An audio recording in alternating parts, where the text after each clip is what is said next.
from Northwestern Ohio.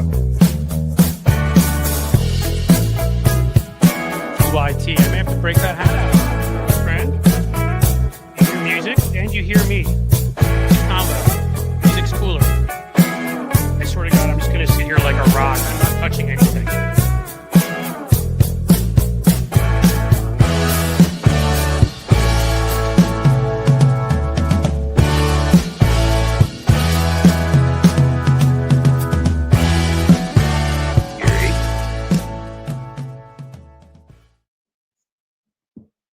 Well, hey, folks, how goes it? I think we actually may have a functioning show. I'm going to have to go over to the comments here. Check it out. How the hell are we doing? A lot of you came over from Tony's place. Cool. We love Tony. Well, of course we love Tony. It goes without saying. You hear me loud and clear. Thank you, oh audio gods. Is the sound okay with the microphone over here? I'm scared to move it closer to my mouth because it may upset things. Any movement is dangerous. Better hat. Thank you for you folks who are on Tony's show. I came in with a surprise hat. I may surprise you guys some other time with it. I'm still kind of scared to move. I think I tossed it over to the side there. I don't know. Should I wear it? Should I do it? Ooh, raid. We like raids. Raids are good. I think Hal did one yesterday. Hal is pretty awesome. Wednesday. Wednesday's the day when I think we are both on, or he's on right before here, and he does it. So we'll have to figure out if Hal can. I don't know. We'll figure out other days how we can make that happen. I don't want to change the days I'm doing this Tuesday, Wednesday, Thursday. We're pretty locked in. But Brad Polly, should I send a Dodgers hat? That's cold, man. You can if you want to, send a hat of the team that's won less than half as many World Series as the Yankees. And I believe there's only one against us 3 times, and we beat you the entire 50s and 2 or 3 in the 70s. Dude, I'm just having fun. But I stand up for my Yankees. Hope you're all doing well. I had to stop watching TYT. Yeah, it's getting really weird over there. I haven't had anything to do with them in over a decade. And I think they've lost their minds. And I'm actually probably going to have a rant on them soon because I feel like what I've seen from Jank is, I just, at this point, I think he's lost his complete ethical bearing and is just grifting, which is really sad. There are other people on the left who have gone that route. And I mean, guess there's a lot of money over there. Who knows? You may end up with a deal with Teneo or whatever the hell it was called, media. But how pathetic. And I was a contributor there. You should all know that was the first regular gig. I was on MSNBC and Fox I used to go on, but the first regular gig I ever had on a YouTube show was on the Young Turks, Republican Sexcapades, which I used to do back, 3 or 4 years. We did those segments, and Jank was a friend, and Anna back then was a friend, and I don't know what the hell. I'm sorry. Once you've written a post that says that, and you've called it the Biden-McConnell administration, showing that you will simplify and demagogue about anything stupid and not acknowledge all the amazing things that Joe Biden did, from infrastructure to shots in arms to prescription drug prices with negotiations and the rest. Once you're saying dumb crap like that, and once you're sort of stepping up for and saying MAGA isn't my enemy, then kind of done. Show us your hat. Okay, you want me to show you? Because the truth is that if I lose the Kelly Star, thank you. And look, I'm above that too. If I lose the sound, it's your fault.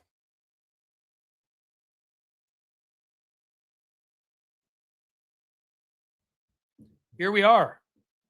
It's my TYT hat. Everybody love it? Can everybody still hear me? TYT cap looks new. Here's my crazy Iggy Pop hair. I can get a haircut probably today. There we go. There's my TYT hat. Pretty sexy, isn't it? You said it's new? It's because I never wear it. It was in the back of a closet and I found it. Yeah, I can't wear that. That insults me. I will while I do my rant on them. You know what? I'm going to promise you I need to. So we're going to cover that next week starting on Tuesday. Right now, I'm just going to do a quick rant on the LA wildfires. And this is personal to me because I'm angry as hell. Let's get you Cliff's note. Folks, I never lived in Los Angeles, although I almost moved out there on at least 1 or 2 occasions. I have spent probably the equivalent of 2 to 3 months of my life, at least, out there. Numerous friends, lots of friends in show business, friends not in show business, friends, one of my best friends of all time, grew up there. And so I spent so much time out there, and was thinking of moving out there at one point. And to see those pictures, it is horrific. There's one that people took behind the boardwalk at Santa Monica, with the Ferris wheel. Like, in the last 5 years, at least twice, my family, we've gone and we just, get a hotel room, and we're a little bit off of the beach there, and we can walk around Santa Monica. Don't even bother with a car. Who the hell wants that in LA? To see that and see the fire behind there, that hasn't caught fire, is horrific. But I have a good friend, like a really good friend I used to hang out with in New York when I lived there. And he moved out to LA as a kind of performer type. And he's had to leave his house in Pasadena with his wife and 2 kids. And they had to get his older parents out of their home, which is 5 minutes away. They're in a hotel room, all of them at this point, all of them in a hotel room, hoping his house doesn't burn down. And I have to look up and see Donald Trump send out a message referring to Gavin Newsom, and somehow him and the mayor not allowing water to come through there. Yeah, there's a gravity issue with water going up. There is an issue with arson. There's an issue with the lack of water and ridiculous weathers and crazy winds because of climate change, something that you schmuck won't acknowledge. You who talks about wind farms and wanting to get rid of them and making up tales of birds dying and other stupid stuff that floats around, like that big sewage pit in your head that I guess we're supposed to assume is a cerebral cortex of some sort. But I think it's actually just a couple of floating meatballs and in dirty water would be my guess. To see him do that, to see Donald Trump attack Joe Biden, at least 5 people have died. Kids have lost their schools. Churches have burned down, and homes everywhere. And these are not just wealthy people. These are middle-class people. These are working people. Okay. Even a working person's home in LA is expensive as hell. They've lost everything. Imagine that hits your life. We've all been through moments similar to that where we've lost somebody, something really valuable to us. Imagine you've lost your home. Imagine you've lost a family member. Imagine a family member has been injured, burned, even if not killed.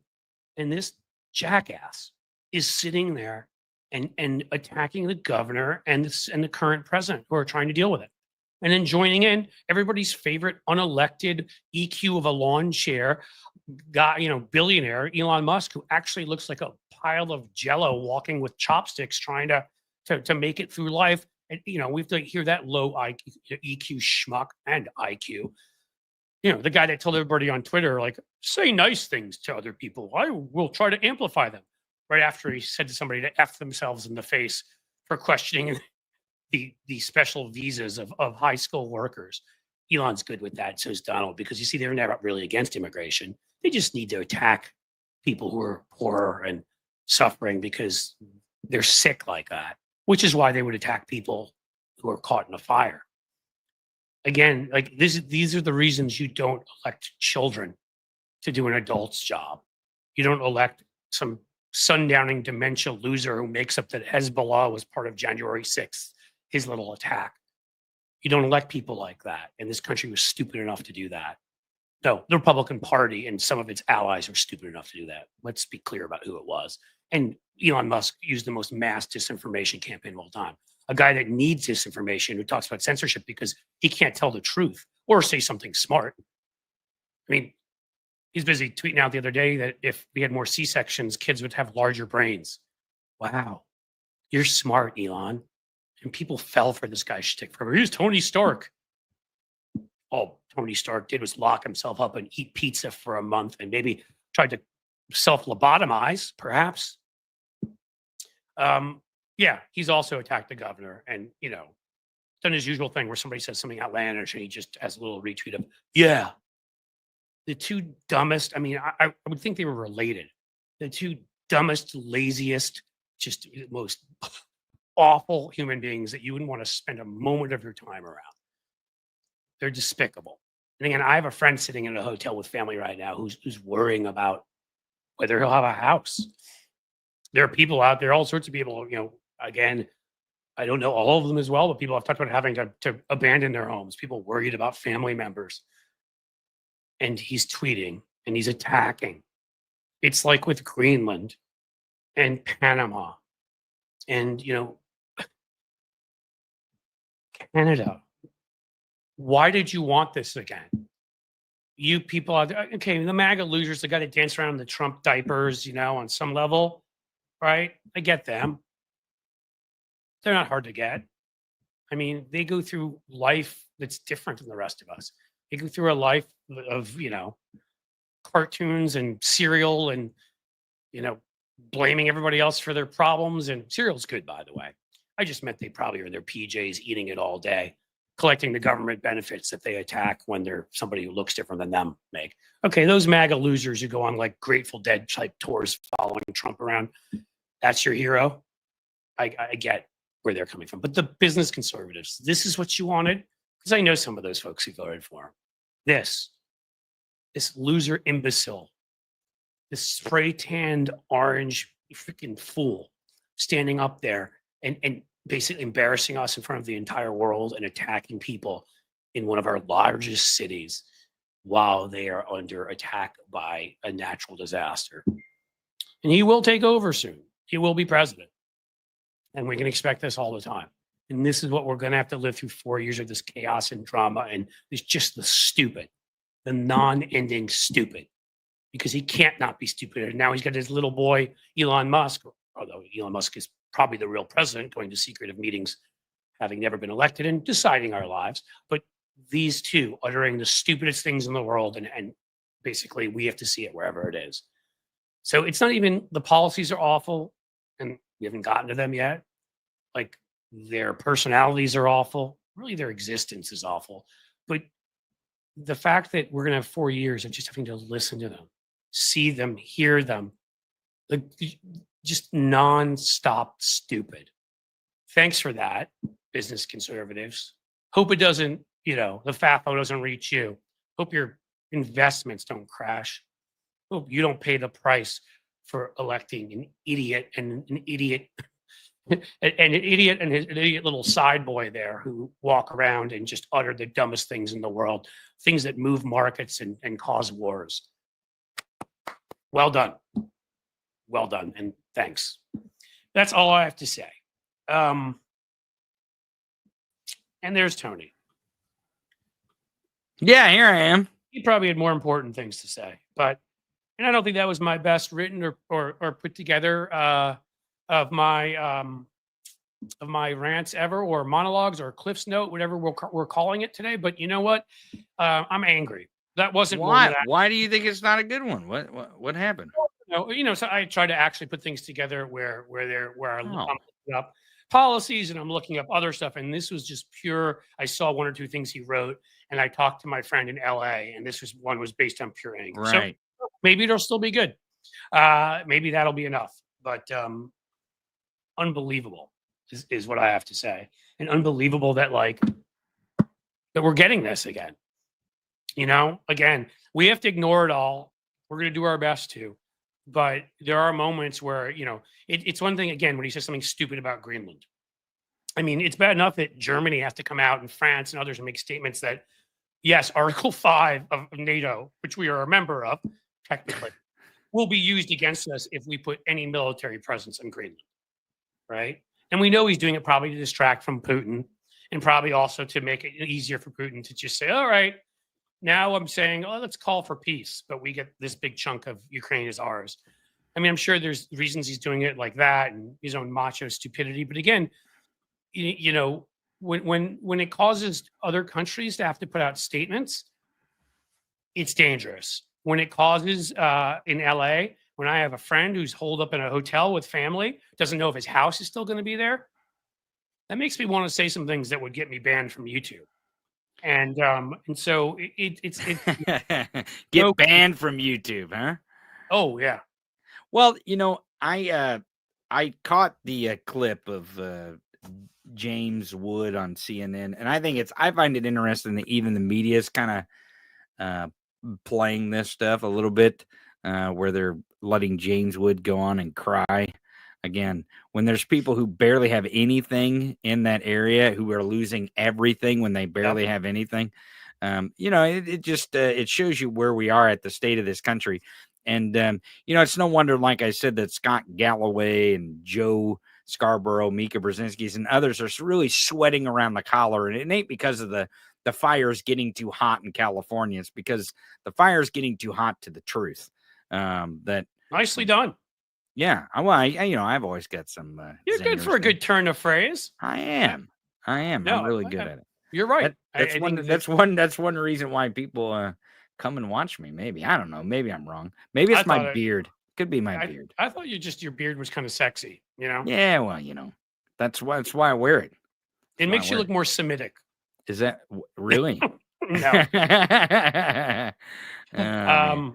I'm just having. I mean, again, the sort of the billionaire cruelty, the obnoxiousness, the kind of, because again, it does just the way it was present at, Eyeballs McGee, or Pupils McGee, not wanting to shake Kamala Harris's hand. It's present here in the mentality of people that are so devoid of compassion or so separated in their existence from the rest of us that they couldn't even have compassion for millionaires whose homes are burning down, which is basically what it takes almost to live in LA, if we're being honest, in certain parts anyhow. I mean, because it would never happen to them. If one of their homes built, 7 or 14 or 25 homes burnt down, they'd be just fine. It'd probably be a great tax write-off. They'd pay not only do they pay no taxes that year, they probably the government pay them. Ain't that about a bit? That's and again, it's hard to sit and feel sorry for people who want to pretend is what it is. It's pretend. They're playing pretend, like James Woods pretending like he gives a rat's ass about anyone in this country when he's sitting and sobbing. And I played a video, and it's an older video of Arnold Schwarzenegger where he used $250,000 of his own money to buy 25 shelters for homeless veterans in Los Angeles.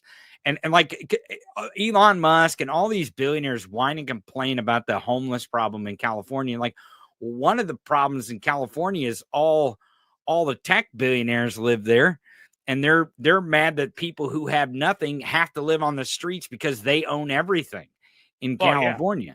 Well, they're just mad also that the scum, who only have 50 million have to actually live near them. Let me quickly say, because this is amazing, from Maggie Pie here, a $50. Wow. Those are always get me. That is amazing. NATO needs to deal with Trump the way the EU dealt with the Brexiteers. Stick together. He will try derailing NATO. Don't let him succeed with that. You're correct. I was in England right after in 2016, before our great tragedy, but after they'd already done theirs.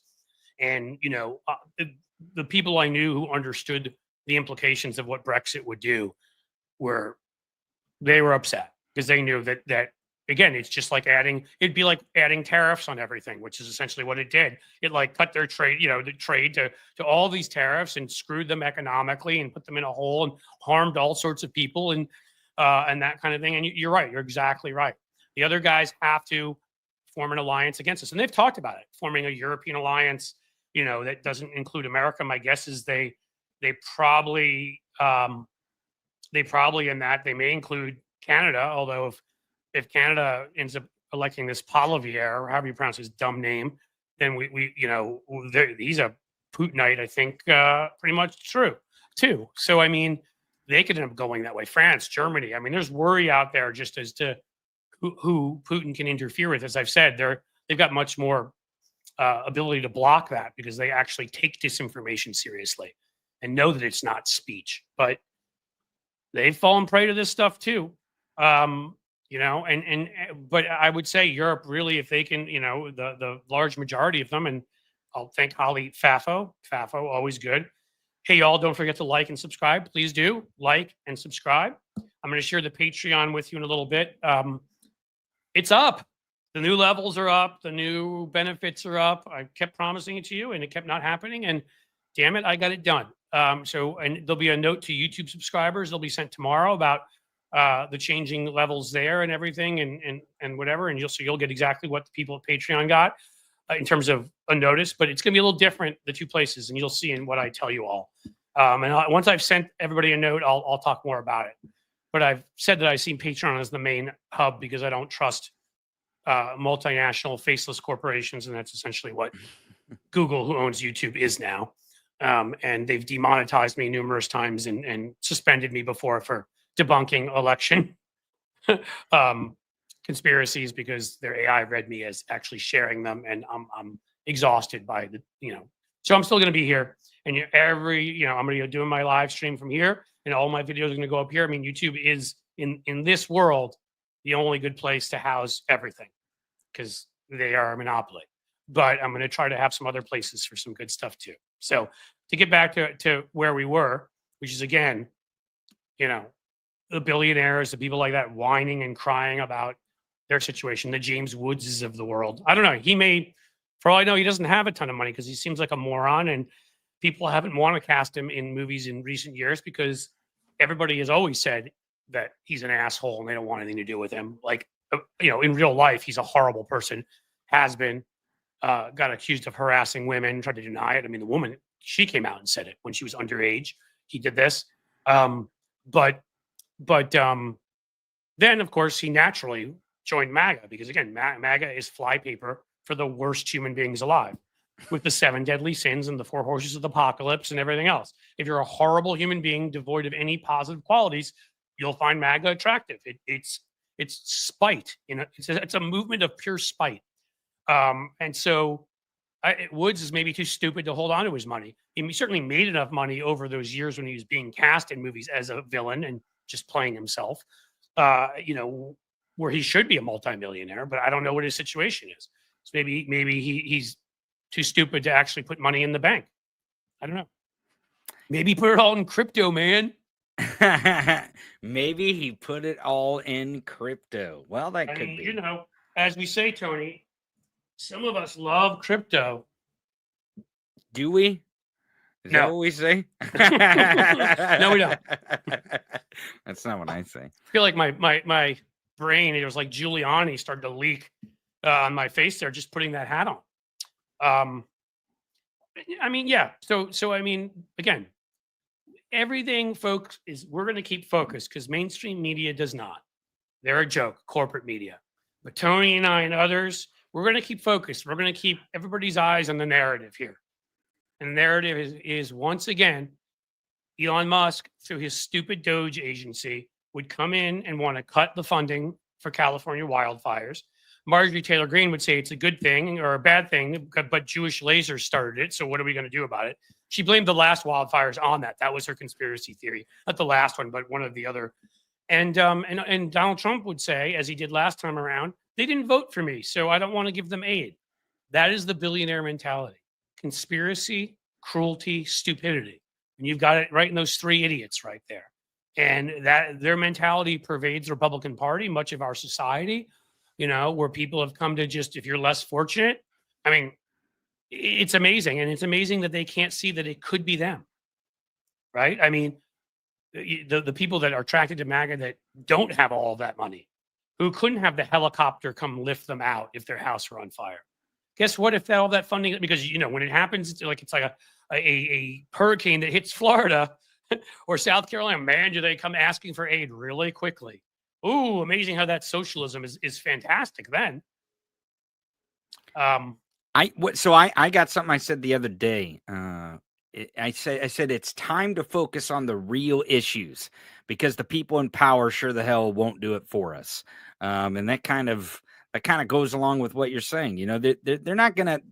These people are only gonna deal with the issues that benefit them, unless we kind of step it up and force them to take these issues on that affect all of us in the country that they live in, because they see it as their country and they own it. And really, honestly, to some degree, maybe this is my cynicism kicking in, but they do kind of own this country as of January 20th, don't they? They do. And again, just, remember the well from which they sprung, right? It's like when I talked about, and I loved getting his name wrong purposely. I do that a lot. Bob, Bruce, Bill, whatever, Fisher. the googly-eyed husband of Deborah Fisher, who You stole talking their about the Ku Klux handshaker? Is that what you're yeah, talking about? the Ku Klux hand, yeah. Yeah. Who stole their ranch, like basically made multi-million dollars from. I mean, again, even if he's not a billionaire, it's that mentality, right? It's because that mentality pervades others. We need to be able to tell the difference, and we need to be able to put all these things in the right framework. Right. And the framework is, if you're a billionaire or a multi-millionaire of the, tens of millions, like some of these folks, you don't need fire rescue. That's the firemen, the fire department is an example of socialism that actually works. So are public schools when they do work and we fund them.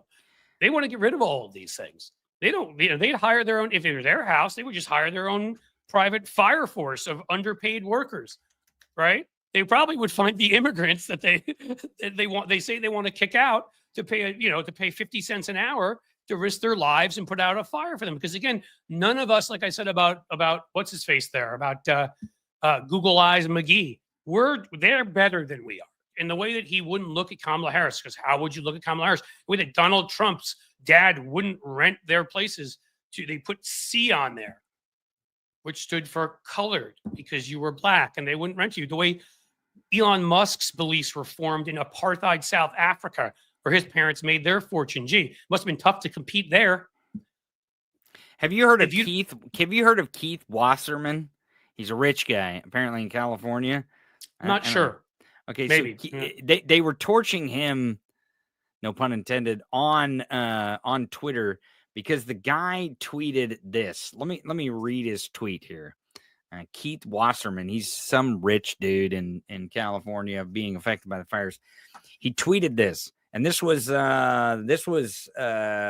Tuesday, at Tuesday night. He tweeted, "Does anyone have access to private firefighters to protect our home in Pacific Palisades?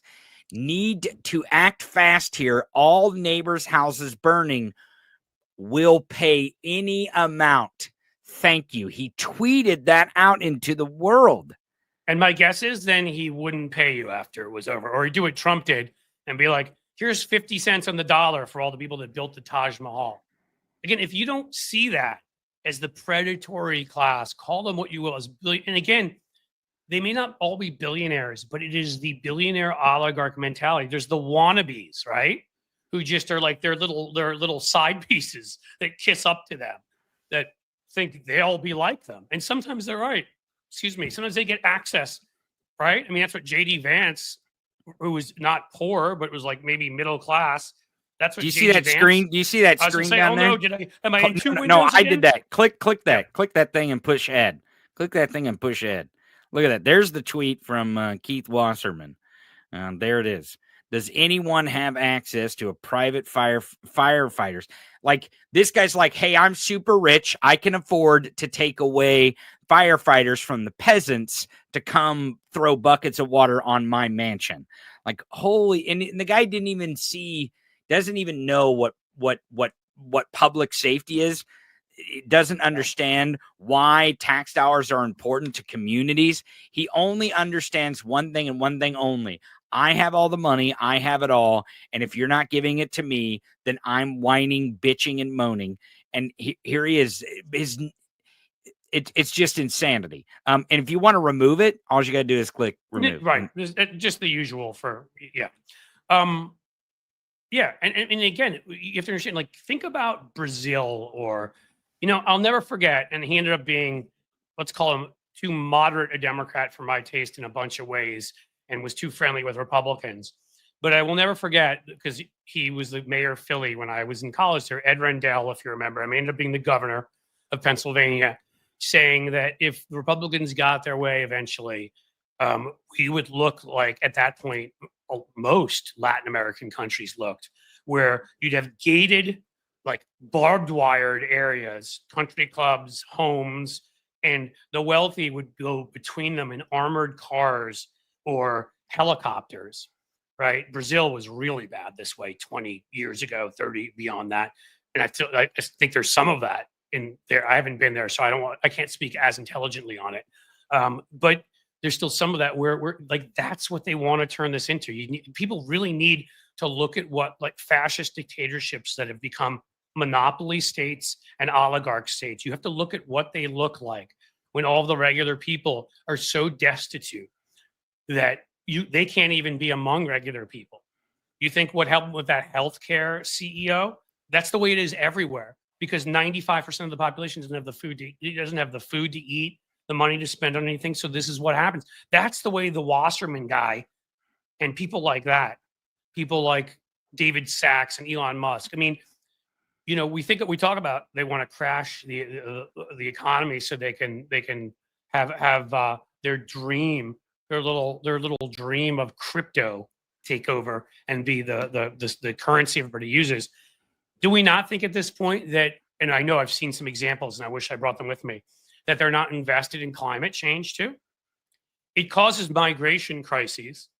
People have to leave certain areas. That allows them to demagogue and blame the left and say, see, look at all the immigration because of their policies, when really it's climate migration.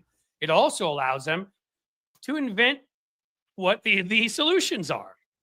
Do you need burn-proof, a burn-proof home? Do you need there are a couple of them that were inventing crap like that. And if anybody has any examples in the comments, please come in and share them. But that's what they were doing. They want to profit off of it, off of climate disaster. Like they want to profit off of everything. Again, like they don't ever think it'll happen to them. There are some things your billions can't buy you. If a huge gust of fire or wind comes and takes your helicopter into the ground, you will still die like everyone else. I hate to tell you, that's the way it works. I know you think your billions that you can maybe sit there, make a deal with the devil. Maybe at that point, buy Satan off if you haven't already. At least you want to play the song Crossroads. But I mean, you're still you're human.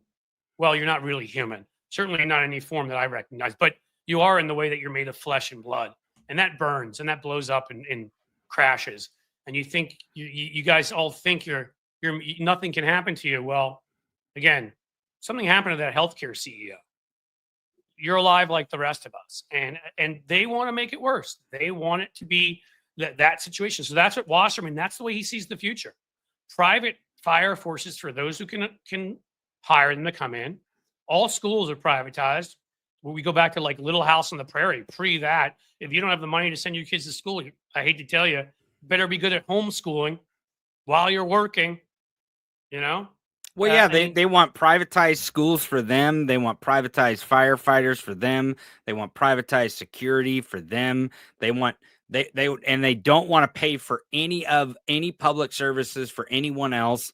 And they want it all. They don't want to pay taxes for the roads, but they want the roads paved in gold is what they want. And they won't pay for it though. No, they want us to pay for it. They want us to pay for the roads, the waterworks. Well, they're better than us, Tony. We're the little people. Absolutely we're not they valuable. Created us. They created our jobs. They created our communities. They're the great ones in this society, aren't they? We're just goo, And you may have read at times, any of you, parts of the New Testament, but that was all a lie too. It's supply side AR-15 Jesus, who of course supports all of them in this.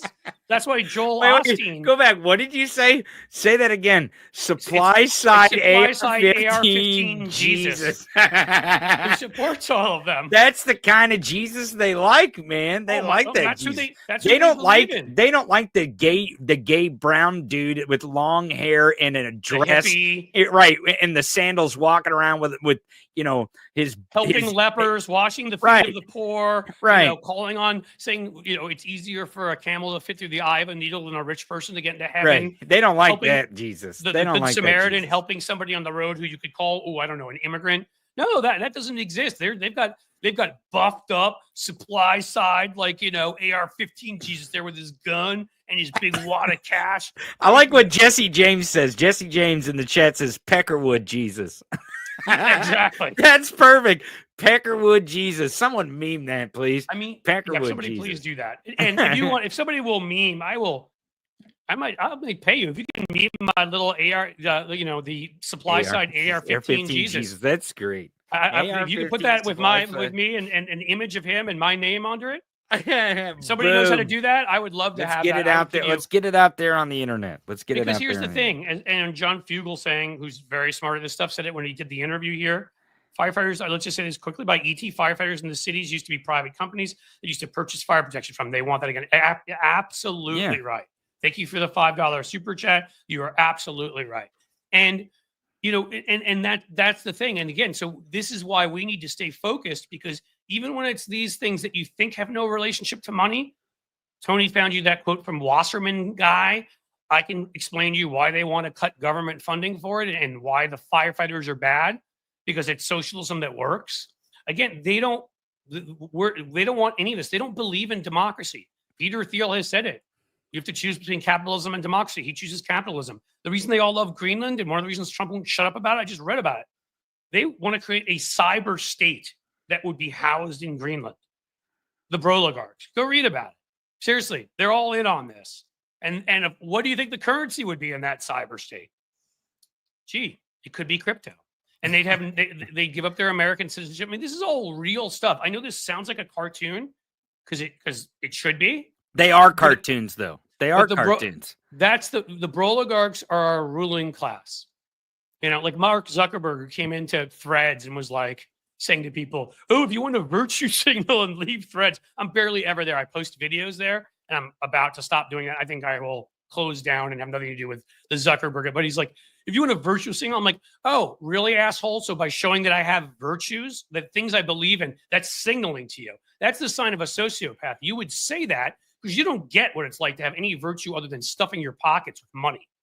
Right? He would never know the virtue of someone giving the shirt off their back when they could barely afford to buy a brand new shirt when they gave it to someone else. He would barely understand that virtue. He's never had that virtue because he's never been in that situation. He's never had that experience. And not only has he had not the experience of someone handing or giving his own shirt off his back to someone else, but he's never been in a situation where he needed someone so badly to desperately generously give them their shirt off their back to him. He grew up in an upper middle class family. Mommy and daddy paid for Harvard and whatever, And again, I was lucky. I had one person in my family who had, an older grandfather who paid for me. So just so you know, I'm not scared. I don't feel hot under the collar.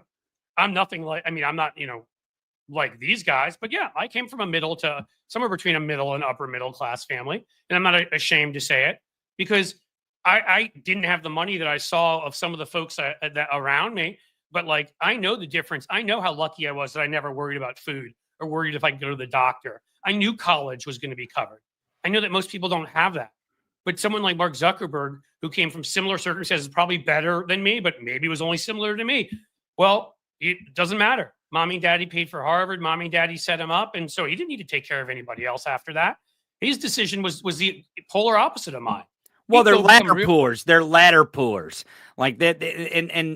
So you either got a silver spoon in your mouth and you look down upon the peasants, or you're a ladder puller. You make it out of one position of economic class and you work your way up and you pull the ladder for everyone else.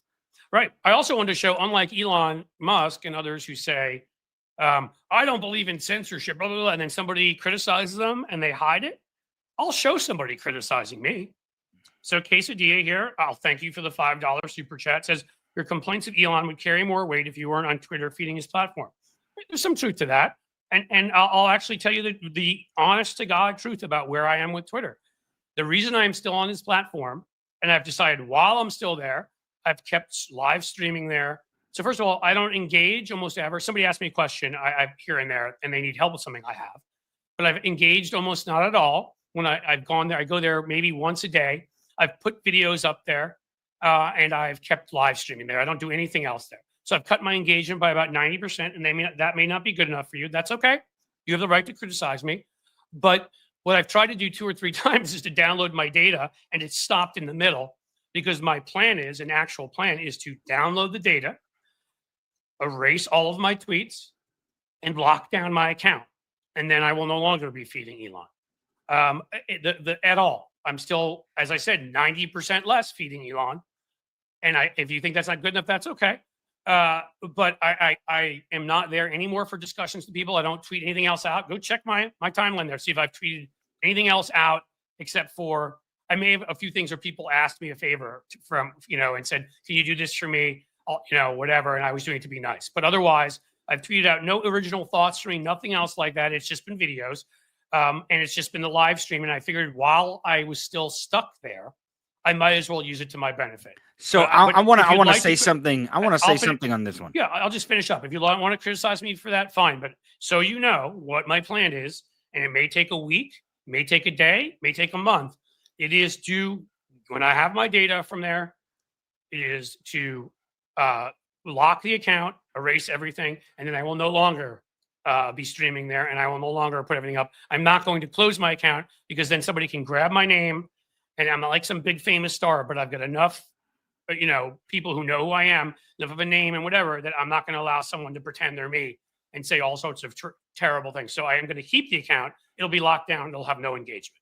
So, to the more weight, I actually think that it does carry more weight when we're over there saying the things against him, because Elon Musk bought Twitter as a weapon.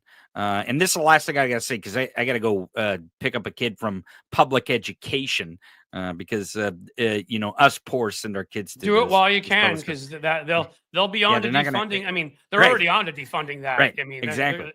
Exactly. But I want to say to this point that we should not walk away from these things that they're weaponizing against us. We should do our damnedest to weaponize it back against the ruling class, weaponize it back against the monopoly state. And I know that we're kind of on the monopoly state apps, the monopoly state platforms, because it feels like the tech bros have taken over. The monopoly state is really, the creme de la creme of the billionaires anymore are tech bros. But let me explain something to you. We don't get rid of this oligarchy by leaving their platforms and leaving them to all the riches. We go and we challenge them where they are, and we challenge them in the places that they own. It's the reason why Jeff Bezos censored that cartoon, is because he knows what happens when someone challenges him in his media that he has bought to weaponize against us. He knows what happens. People know the truth. And when people know the truth, and it may seem like it's an uphill battle, because it really is an uphill battle, because they do own, they have a monopoly over our lives and our communication. But folks, we still need to communicate, even if they have control over it. Cliff Schechter. I'll say, yeah.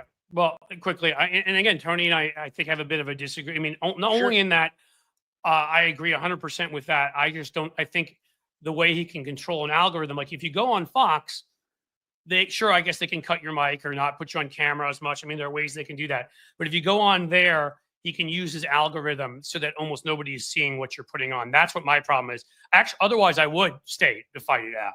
But I have plans to leave because I'm not sure that people are even seeing when I am fighting against him. And that's if there's a way, and you're a smarter tech guy than me, that I can ensure people are. You are. I mean, I'm just being honest. A little bit, not by much. I can ensure, if I can get around his algorithm, if I can ensure people are seeing it. Yeah, I think I'm a damn good messenger at sharing messages and whatever. And I'd stay there for that. I won't stay there to I'm not sharing cat pictures. I'm not talking about my love for the Yankees. I'm not talking even about having political arguments. I'm feeding no other content. I would just stay there to attack his messages if I felt like I could do that and people would see it. But and the one, last thing I'll say, one other person threw in, and I'm sorry, I didn't see you went by here, it's naive of you to think that he won't grab your account. Well, that'll happen either way if he wants to. Like, I don't understand. I mean, maybe I'm naive and thinking I can lock my account down, but what's the difference? Even if I shut my account down, you don't think he can start up an account? You don't think he'll still and put my name and my face on it? Of course he can. He stole the handle at America. Cliff and audience, yep. I got to go, but I appreciate, and I think this is an important conversation to have.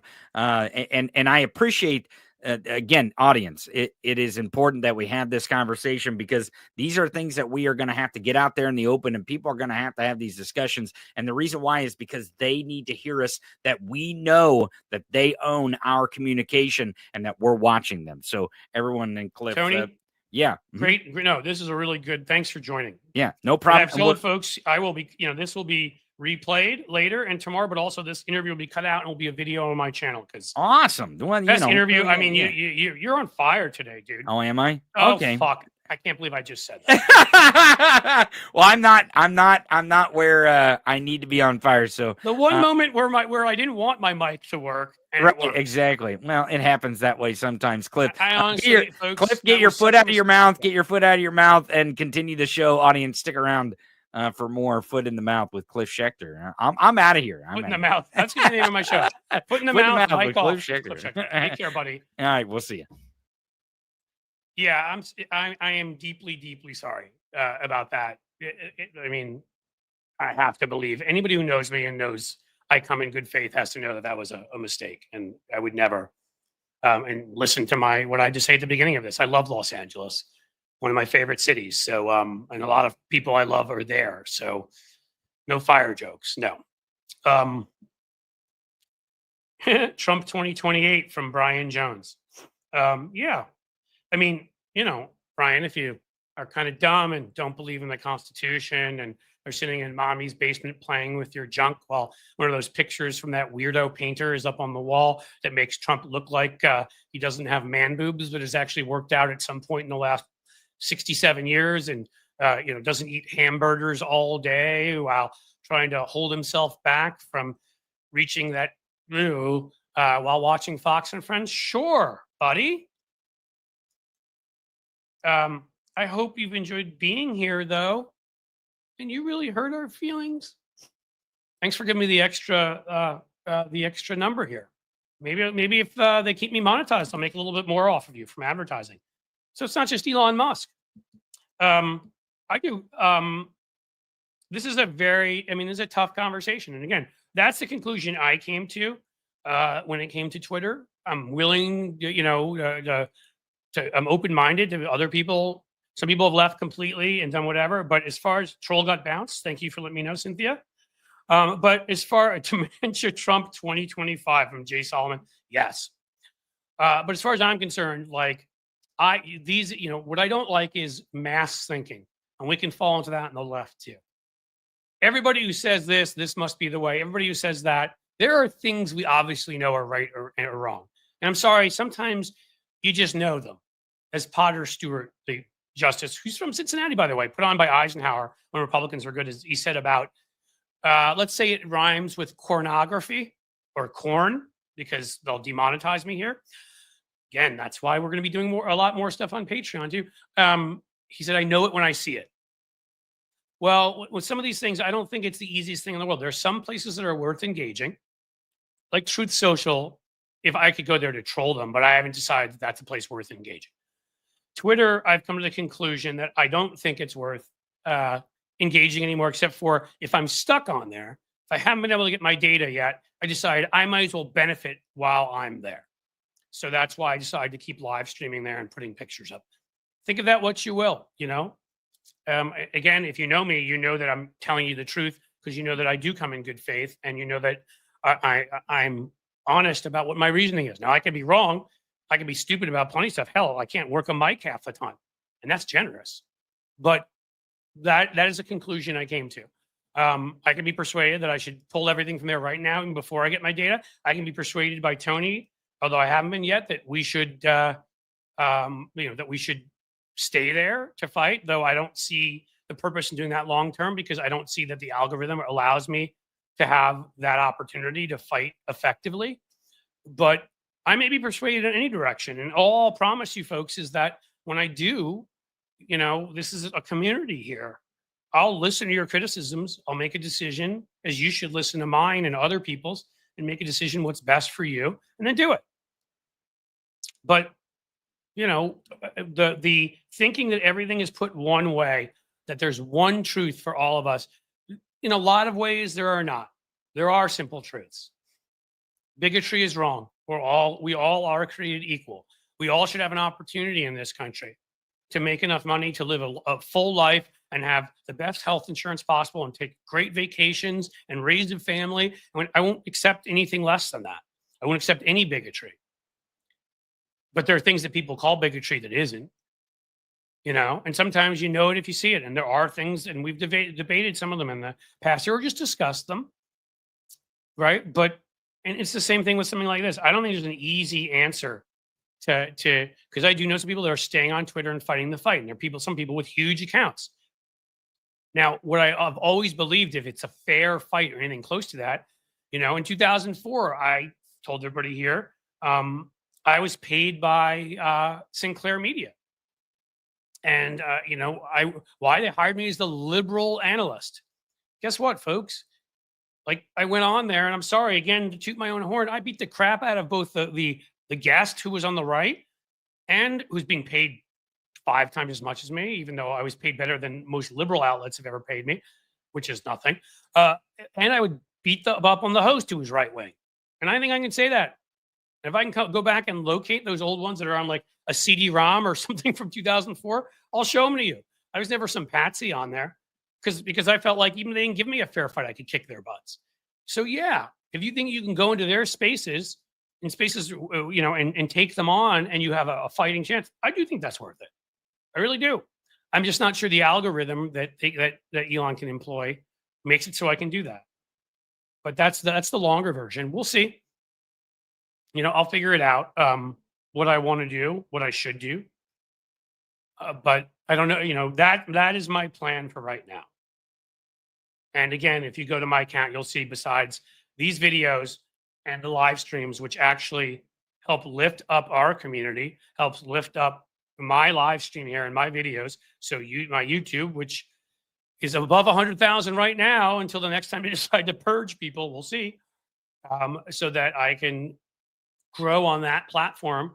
Well, if Elon's platform helps me do that, because liberal billionaires certainly aren't giving me the money to do it, you can make an argument it's worth doing, which I'm not doing right now. I still don't think it is because I don't know that it can. So we'll see. If that changes, I may change my mind, and I'll let you know why. The only thing I'm going to promise you is I'll be honest with you. You may disagree with me. You do you, Cliff. Christina, thank you. Well, I always do me, and that's the thing. Like I'm not a wilting flower, if you will. Got a pretty strong sense of myself and a pretty strong ego, and not ego, hopefully in a bad way, but confidence. I just also believe that you guys who are nice enough to tune in here deserve an explanation, right? So I'll give it to you. Where'd you say that? If YouTube purges people, Matthew Tarpley, a whistleblower, will call them out. Yeah, I think so. And again, I don't know that they purge any individual. No individual has come to me and told me that. I'm going to guess that that was just that those were bots. But YouTube makes such a big deal of the 100,000 mark, right? It's such a big deal. They verify you there.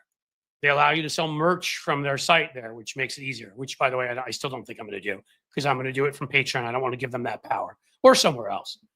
But we'll see.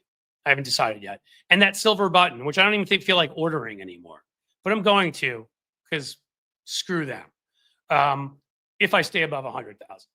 But that's the point I'm making, which is those bots, I don't think that they were there because if you read people that understand it, we had Greg Olier on here who understands this stuff really well, the Russian bots and stuff like that, experts like that I've spoken to and had on this show and whatever. And they were attaching bots to what they thought were prominent, which means I think if you had mid 5 figures or above, 6 figures above, I don't know, liberal accounts or people that had done things. I mean, I'm a target right away because I wrote ads for Biden in 2020 and done other things like that. So they probably attached bots to my account. So they probably could, maybe some of them, so they could start internal fights, on in threads. We had some of those folks removed, but others I'm sure I didn't see. So they could, maybe mess with me so they can inflate my numbers and then boom, they're gone. And I get depressed. I'm giving up on YouTube, which is not what happened.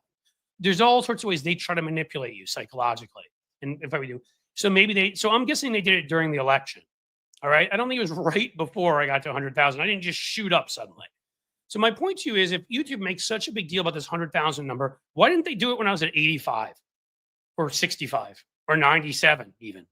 Or why didn't they wait till I get up to 110 or 115? But to wait till somebody gets to between 100 and 101, both times right below 101,000, and then do it. So it's you feel like Sisyphus pushing a boulder. Isn't that kind of a dickish thing to do when you're telling people that it's this big 100,000 is this big milestone, and like I feel like I'm living what do you call it? Come on, losing my mind, folks. Come on. It's Groundhog Day. That's the name of the movie. I bet some of you even knew what I was talking about before I put it in there. So I'm living, Groundhog Day. And essentially it's like over and over again. It's like I wake up, I'm like, I'm below 100 again. I mean, they could have, in the end, it was 4,000 or 5,000 bots. Clearly somebody was targeting me. I think probably Russia, could have been China, could have been Saudi Arabia, could have been Iran, could have been domestic idiots, who knows? But whatever it was, couldn't they have done that sooner? Do they have to wait till you get right over 100,000 and you feel like you've accomplished something? That's all I'm saying. That's a heartless corporation for you. That's a corporation that doesn't care about the people that use it, don't care about what they think, don't care about what they need, because you wouldn't do that if you made such a big deal of that number. I would never do that. Be like, guys, like if we can just reach 30,000 people in the chat room here, I'll buy you all a Ferrari. And then, because in this hypothetical I'm giving you, I had the money to do that. And then I make sure that it kept getting up to 29,998, but it would fall just below, just to screw with you. That's what somebody who doesn't care about the people that are supporting them, who are using their product or supporting them some way, that's what they do. And that's what I'm saying. That's part of my problem with YouTube. So there you go. That's why I had a real problem with it. That's why I don't fully trust them. That's why I'm telling folks, and I'll even be telling some of you who are YouTube members, why I would prefer it if you were to go from there over to Patreon. And we'll probably find a way to discount that for the first month in some way. I don't know. We'll do something to try to entice you to go over. But I would rather have folks at Patreon where we're in a direct communication, where I don't have to worry that Elon's going to swoop in and buy YouTube or some other idiot like Peter Thiel, where I have your emails. So if something happens, I can contact you and let you know where to find me, which YouTube gives me none of your personal information. There you go. I was just suspended for referring to Klansmen as crackers, JD Christie. Yeah, that's what I mean. There was a while we were told you could not say the word Klan. Right now, I think they allowed it yesterday, but I'm even risking it when I say the COVID word. When I say the I spell it right, VACCINATE word. Like there's random words that because conspiracy theorists have grabbed them, I can't say on here. They're not even curses. If I say them, they immediately assume that I'm making up a conspiracy. Like that's real censorship. I can't talk about issues I want to talk about. So Elon can't buy anything. He isn't liquid at this point. You are correct. His Tesla shares are going to be worth nothing. I'm sure soon enough he's alienated his entire customer base. Not a smart thing. I'm not the genius Elon is, but I feel like your customer base are people probably you shouldn't insult. And the right doesn't like electric cars. And of course, he bought Twitter for $44 billion. It was only worth 32 when he bought it. And he's done all of the genius he's done. So it's now worth 7 or 9. But you don't know, Russia or China or somebody could come in with some money for him. They could, because of all the chaos he's causing. So that would be my answer, Cynthia. He isn't liquid enough to buy it right now, but others, and there are other bad players on the right. There's that schmuck O'Leary who's on Shark Tank with Mark Cuban, who said he's done with Shark Tank at this point. I think it's his last season, who wants to buy TikTok. I mean, there's other bad actors out there with lots of money who could. And so I don't want them. YouTube is a key part of what I'm doing. Don't get me wrong. And they do monetize you and you can make some money from them. So it is far better than some of the other platforms, but I've got to expand, and Patreon is it right now. Next step will be a Substack. Because again, you get people's emails, you have a direct relationship with them. Yes, Jathan Nervy, the Burligarch is part of the PayPal mafia. They're all complacent and maniacal fascists. Yeah, they used to be these sort of libertarian types, right? They were socially more liberal. They just sucked on economic issues, but they all started following that some dorky, supposedly philosopher loser, Curtis Yarvin, and they've come to believe in this Burligarch fascism. And it really is as fascinating as it is scary. Again, Peter Thiel wants to live forever. They all think that they are naturally, because they're wealthier, they're better people. The way Donald Trump once said, you can't be great if you're not wealthy. they're better people than the rest of us, which is hilarious because they're evil and have no redeeming qualities. And so society should be run for them, but at their whim. And the little people, again, people need to go through pain to get to our crypto future, man. That's Elon said that. That's what they want to do. So I mean, if you know that, you know that. Google is big enough to ignore people who want to buy YouTube. You are correct. Again, there are a bunch of things for why it is less likely to happen, Cynthia. I'm not saying that it's imminent, but if you've gone through the experience of Twitter, if you've gone through the experience of Facebook, Instagram, Threads, if you've dealt with some of these guys, the experience of seeing what the Washington Post became under Bezos, you've been through all of this, and you've seen that Google has tried to fight our Justice Department on some antitrust actions and has taken over in numerous cases various parts of economies, you could call them, up and down the scale that feed their overall product, so that nobody can compete with them. They're still a huge monopoly, and huge monopolies do huge monopoly things. And I don't know, what if Google suddenly, how about this scenario? How about Google is given $1 trillion in government contracts? How about that? 5 trillion. And they never have to pay taxes again while Trump is president. What if he makes that deal with them, if they'll just censor and kick all liberal voices off of YouTube? Are we thinking that somebody at Google wouldn't think about that deal? I'm saying just again, it may not even be that anybody needs to buy it. It may be that they just need to be bribed. Look, I know some good people. I know somebody who's a software engineer there who's liberal. I'm not saying there's no good people that work at any of these places, but Google is a big corporation like anybody else. They've hurt people. They've undercut their competitors. Again, to think that couldn't be taken over by a bad actor who just becomes the new CEO, doesn't buy it, and Trump tries to buy them off, or Trump threatens them and they're scared, so they do what he wants, and suddenly lefty accounts start disappearing. It is something that has happened in other places. It is something that could happen. And so, no, I can't put all my eggs in that one basket. Most of them are in it right now as it is. And therefore, I will expand to other places. Some of them corporate, right? I'm going to do more with TikTok. That is and that, who knows if that O'Leary schmuck buys it. But, even their ownership, questionable at best. So, I mean, I'm going to try to have some other corporate outlets and then some others that are less corporate, where I'm diversified. So if one day one thing is shut down, you're in other places. It's smart to do that with your money. It's started to do that with your media that you take in. You want to diversify. You want to have a variety of sources, right? Smart to do it with your revenue. What do you think about Elon offering $1 billion to change the name to Wikipedia? Did he do that? I mean, that sounds like an Elon thing. He's such a child. Like the F you in the face, which I've already cursed a little bit, but maybe if I curse more, I'll get in trouble here. At our little, I don't know, Sesame Street get together where I have to speak to you on that level.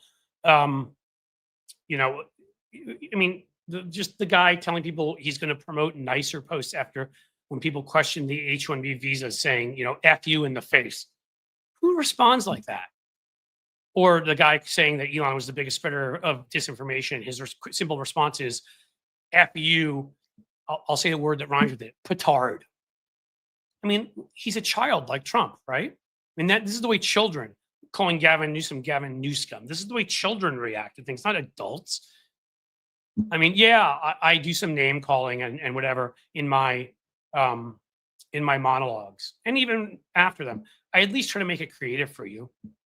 I try to come up with interesting insults to call them. Are you petard? I mean, like, it's like a child. So I'm not saying, no, I don't get personal. No, I don't insult them. They've earned it. I don't do it to most people. Yeah, I say nasty things about them, but at least I try to be creative and interesting and use an adult vocabulary. I mean, they're little babies. They're little children. Hey, Wikipedia. Wow, it's hilarious, Elon. You're utterly hilarious. This guy that basically bought Twitter and lost all the money and whatever, just because he realized at some point that nobody laughed at his uncle jokes, and he's a tubby loser. I mean, his own dad said he used to get beaten up in high school because he was such a jerk. Sounds exactly like the guy we know. What else we got, guys? I apologize, no guest today. Matt McNeil thought he was going to come. I thought Matt McNeil would be able to do it. My bad. Hopefully you all enjoyed Jody yesterday. She was awesome. I had that one string the week before I went away for Christmas break and everything, where I mean, our guests, like, we just had a couple of incredible ones. But I'm going to try to get on the horse on that again too. I'm not sure that I want to have guests here every time. Like, I like having. I wasn't able to really talk to you guys as much in the last one. That was fine because Jody Hamilton is amazing. But there are times like this. I think my ideal would be 2 guests of the 3 shows, and then the third time that we get to have a longer conversation. So we'll see. But talking to people for next week. Let's see. Now be a good time. I don't know if I got everybody. So Maggie Pie, I got you for the $50 super chat. My gosh, thank you. That's incredible. Kelly Starr, thanks for making work bearable today. I don't think I got yours for $5. If I can make work bearable, I don't know what you do for a living, but I've done many things in the past that I did not like. So I'm happy to do that. Firefighters in cities used to be private. What you were saying, ET, $5 super chat. Thank you. Quesadilla questioned why I was on Elon's platform. $5. Thank you. JD Christie, a $99 super sticker. Thank you. I'm not leaving yet, but come on. Who's going with me anyhow? Any super sticker, 99 cents. Oh, here we are, ET again. You are very kind. People with addictive behaviors and actively using don't grow emotionally. Not until they are in recovery and working their special addiction program. You are correct. I've done work on addiction and addiction behaviors as some of the PR and policy work that I've done. It's actually something I've done some policy work on. And you're correct. It sort of stunts your growth. I think Donald Trump started developing the probably, again, allegedly, I don't have proof, addiction to now it's apparently Adderall. He's been accused of cocaine. He needs the uppers to function. I think he probably was addicted to various ones at different points. And obviously with Elon, there's the ketamine beast. Ketamine? Am I mispronouncing it? I don't even know. Sorry, I haven't done most drugs. A little pot when I was in college and a gummy now and again. Legal now. And I have a couple of drinks here and there, but that's pretty much my world. In any case, allegedly Elon, because I guess I don't know that we have the proof, but yeah, Cliff, you have some weird trolls. It keeps getting freakier. Kerosene Kara. Well, I consider that means I'm being successful. The freakier they are, the angrier they are, it means you're getting to them. And I like to get to them. It means that I'm upsetting them. And the trolls, I showed you before that psychological study. So for you trolls, if you're still in here, you have mental issues. You have serious developmental issues. You are, in the way that we were describing those with addictive behavior. You have, and not just addictive, whether it's drugs or whatever, you have addictive personalities, meaning you've got a lot of issues. The biggest one on there was sadism. You are so unwell developed that you enjoy cruelty to other human beings. You are most likely a sociopath or a narcissist. That's some psychology today. That's like 70% of you describing or more have one or more of those. So you're a loser. You want to come in here and attack me, you go right ahead. I'm not insulted. I kind of enjoy it. Actually, it's fun. I missed some things while I was addressing our favorite people. Those who like to blow up animal balloons so they have some company and suck on their nipples so they feel like they've had some human interaction. Let's see. Yeah, I see this. You don't like my music. Growing up in Ireland in the 70s and 80s, the fire department was all volunteer. They would summon citywide air raid siren. Yeah, there are a lot of places, even in sort of countries that are more social democracies, which is what I believe in, which means things that clearly everyone should have the basics on, and it shouldn't be profitable, shouldn't be things for profit. That includes our media, as far as I'm concerned. are for the common good, you should not be making a profit from. That's what it used to be with media. They were an extra write-off that places had that had the licenses given to them for free by the government for ABC, NBC. I wish we get back to that, but everything else, right? Firefighters were like that, and it's an interesting story because I've told you all I went to France. I just saw my friend for the first time in 25 years. An interesting story. So he lives in Grenoble, France. Beautiful mountains, view down of everything. And we were reminded, I fought a fire, and that is because they weren't big enough to have a fire force they could pay there, even though again they pay real taxes and all of that because they're a smart society. So what they do in Grenoble is they burn, in many places they do this. They burn the old grass, and so the new grass could grow, the old dry grass. Well, my friend Guillaume, his late father, and may he rest in peace, just recently passed away 2 years ago. He was burning the old grass, and at one point I was sitting there. A group of us were on. It was during a spring break at the British institution we're studying at. It was very international. We were doing the old Eurail around Europe, all these countries in 6 weeks, and we were staying with Guillaume and his family in Grenoble. There are 5 of us, and suddenly we looked up and we're like, the tree is on fire. That shouldn't be like that, should it? Then we ran out and noticed his dad had actually passed out. And now there's 5 of us, 6 with my friend Guillaume. It's on us to stop this fire from reaching his house. And this is one of the few times rarely been in a situation where I thought I was in real danger. I thought his dad was in real danger. And it's weird because I'm not a hero and I'm not claiming to be. But it's amazing when people you care about, anybody who's children certainly knows this, friends, their family, you don't even think about it. So I'm not saying I felt courageous. It was a honest, because we all reacted the same way, the exact moment. Nobody sat it out. And we all went and we found the hose there. But what we started doing is I still have a picture. I'll bring it in. Maybe that's something I can put up on Patreon. A picture 20, 25, 30 years ago, me holding a pitchfork. I've got soot on my body. I think I had my shirt off, soot on my body, shorts on. We had to go into thorn bushes to try to beat down the fire and to sort of smack it away from his house. We also had to go get pails filled with dirt to throw on the fire. And we had to go so we were waiting, and while 1 or 2 of us were running to get, gather dirt and pass it over to us so we could throw it on there, while they were also running to get the hose, there were 3 of us who were the last line between the house and the fire. We purposely put ourselves between it, and we were smacking away any fire brush that got close to his house. I can say we did that for long enough while he was able to help his dad up, who had passed out. His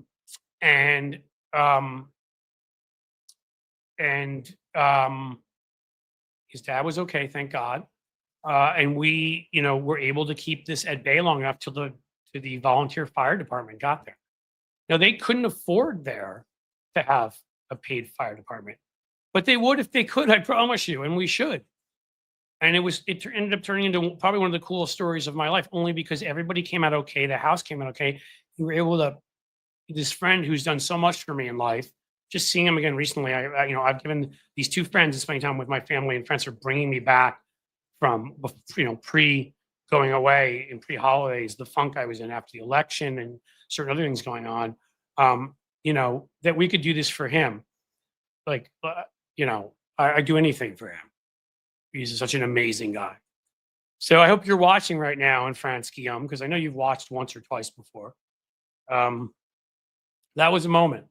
It's one of those moments that will stick for you forever. Oh, and it is one of the first reasons why, by the way, I've told people here among my 5 favorite bands, Pearl Jam, because as a joke, once everybody was okay and the house was okay, what did we do? Of course, we put on the song Alive and celebrated that the house was alive and that we were alive and laughed to it. The 20th anniversary of it, I put it up on my Facebook page and tagged all the people. I'm not on Facebook much anymore, thankfully, because the schmuck that owns it, but also I don't like it that much. But I mean, I was able to put that up because, and put up the song Alive. So that began my love affair with Pearl Jam. I've now seen 3 or so times in concert and has a lot of other songs that are amazing too. It is a great song, Chandra Welch. Hopefully cheese equals fromage. Oui, Sylvain. c'est fromage. Il a beaucoup le fromage, c'est très bon. Ça goûte bien. In any case, hope you like the story. I told you I'd tell you stories at times. That was a story from life, man. That was life. That was real life. No, LA should not have a volunteer fire department. Wasserman, whatever his face in Northern California, or I guess he's in Southern California, should be calling in private firefighters, because we should all have an equality to us. We're all the same priority when it comes to fires. No one's no better and nobody is no worse. That's the way a social democracy should work. What nice thing did you say? Talia, I love that you were so worldly. Well, thank you. I'll have a lot of those stories. My original plan, folks, when I got out of graduate school, remember my degree was in international affairs and I did some work for the State Department. As I've joked often, I did democracy promotion for them, sent me to Romania, post-communist society. And, when I went over there by about 15 years, and I had to give a number of speeches at universities, go on TV, because I got my grad degree in international affairs. And I thought I was going to be an international journalist or something of that sort, because I had lived in England and studied there, lived in France, studied there, spoke at that time pretty fluent French, now very conversational, but she probably heard what I just said. I'm sure I got some of the grammar wrong, but I can speak the language well, just with bad vocabulary and grammar at times. But yeah, that had been my plan. But after I got out of grad school, I did a month. It was so good. The all you couldn't fly. They used to do this through Cathay Pacific. All you can fly. You just have to go through Hong Kong around Asia. So I went to Bangkok and Chiang Mai and Koh Phangan in Thailand. I went to a friend was living in Manila. I went there. Hong Kong, obviously, to China, and then all across Japan, Kyoto, Osaka, Nara, down towards Okinawa, Tokyo, of course. Yeah, I love that. Call me worldly, call me whatever. I take it as a compliment. It's why I'm so embarrassed in front of the world that it's Donald Trump and Elon Musk and these people that are the face of our country. Because I don't think I've quite made 30 countries. Pretty close, though. Pretty close from the times I've lived abroad. And I lived a third place that was almost abroad. It wasn't abroad. I'd planned the summer before I went to grad school to live in Australia and work there. Desperately wanted to. And still I'm sad I haven't been there. But I will make my way there. One of my wife's best friends lives there, and we're absolutely going to go when we have the time and everything. But I digress. Is one of my best friends. I mentioned him earlier during my monologue, who was born and raised in LA. We met him studying in England, and I lived in New York City, and he lived in LA at the time. And so before we went to grad school, both of us, him law school, and me for my international affairs, we lived in St. Thomas, the U.S. Virgin Islands. And it may be American, but there's a French town there. There is obviously the native population. It's an American territory. And as Stacey Plaskett, I'm going to get her speech up as a video. When they elected Mike Johnson as the House Speaker, she stood up as the representative from the U.S. Virgin Islands and made clear that 4 million people had not had the right to vote, had not had their votes counted from the U.S. Virgin Islands, from the Northern Marianas, from Guam, because they come from territories, which is so manifest destiny, 19th century, it's ludicrous. They all should be states. And yeah, they probably help equal out South Dakota and these places that vote all Republican, which would make us a more fair country. DC, we should start with Puerto Rico if they want to do it.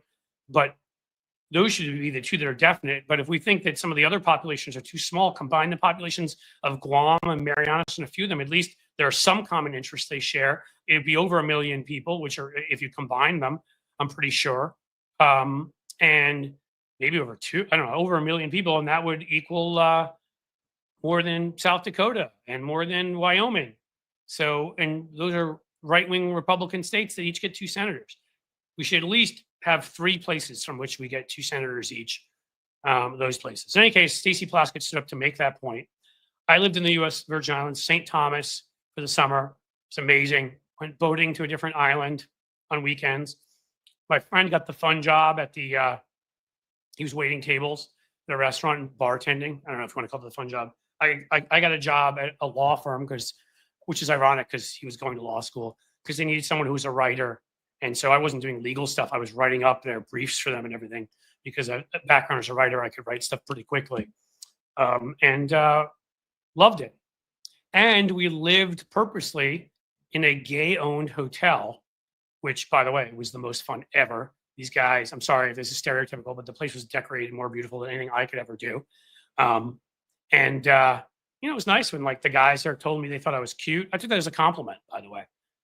I'm not a MAGA man, but we love living there. Like, so even there, the diversity of different folks who are from the island, the gay hotel we lived at as somebody who's straight. Like, I love that I got to learn things about all sorts of people that were not like me, or like me. We're all human, but different culturally. Tinker, thank you for the 99 super sticker. I really appreciate it. Sheldon Hughes for the $2 super sticker. Thank you so much. You have CA in there. So if that's for California, Sheldon, I hope you're okay where you are. Matthew Tarpley, you have lucked out. It has paid off in a lot of good ways. That's very kind. Thank you for that. I'm not sure if you mean I lucked out in that I've gotten to travel to places. Thing is the cool thing is that, as I told you, I'm not somebody, I remember there's a big sort of thing when Mitt Romney said, I wasn't born rich. I wasn't, I made this money. He did, of course, as what I would call vulture capitalism, but in his private equity firm. Okay. But he came from an upper middle, his dad was governor and ran for president. I mean, he came from an upper middle class family. In fact, George Romney was somebody who didn't believe he should make that much more money than it was the American Car Manufacturers, I think was the company he ran in Detroit, than his workers, and was for civil rights. He actually was a very moderate to liberal Republican.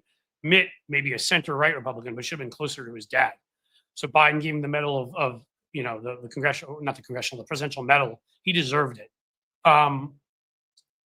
Point being that obviously was a different time, and relationship of workers to the ownership class was a little bit different in this country. But the main point I was going to make is that Mitt Romney said I hadn't been, I wasn't brought up rich, and everybody's like, your parents bought you your first house and you had college paid for. So, stop thinking that makes you like somebody who's poor. I get that I college paid for. So I understand I was way ahead on that. But if I'm telling you stuff like when I traveled around Europe, that was money that I earned. I worked in college. And again, like I worked as a bartender, chose to make money on the side, chose to work those summers. So I know I had it ahead of people, but I also didn't just have all of my money just handed to me. I'm lucky. And yet I still, when it came to that summer in St. Thomas, I didn't go down there and say, hey, I'm partying in St. Thomas. If I didn't have that job that paid for me to be able to do that, I wasn't going to St. Thomas. I still tried to live like a real person, knowing that I'd had some benefits that most people don't have. Again, nuance, we can find those medium grounds and know that I was damn lucky. Wasn't parents pay for everything. And you know what? I'm so glad of that now. I knew I was taken care of on the basics. I knew that I was going to get taken away on vacations, which I was. Damn lucky I got that. But I knew also that, when it came to certain things, especially once I got out of undergrad, if I was going away anywhere, I was paying for it. Paid for my place in New York, while I was in grad school, stuff like that. So I tried. I got lucky too in that the 4 semesters that I was at, so 2 years I was at my graduate program, I was able to do well enough grades wise and some extracurriculars that they gave me a 1/4 fellowship. So only 3/4 I had to pay for. And then I got work study. So I got paid for some extra work in addition to my bartending on campus. And I promoted a rock band, by the way, in New York City. So I was busy. I was doing some things. None of this is to brag, by the way. I know so many people out there had it harder. So many people come home and not know if they had. I mean, right now in Cincinnati, 30%, if I read that statistic correctly, of children are in poverty. They don't know if they're going to have enough meals to eat every day. That is sickening. Yes, we give my family, we give to charities, whatever. But like, if I could tell any government entity If you can raise my taxes and give that money directly to those kids so they could eat, do it. I'll vote for it, put it on the ballot, or just do it. Our state legislature won't because they're a bunch of right-wing hacks and they made sure to lie about a ballot amendment and got themselves locked in. But we have a more liberal city council here in Cincinnati. Do it because I'd like to do my part. I'm lucky, still lucky.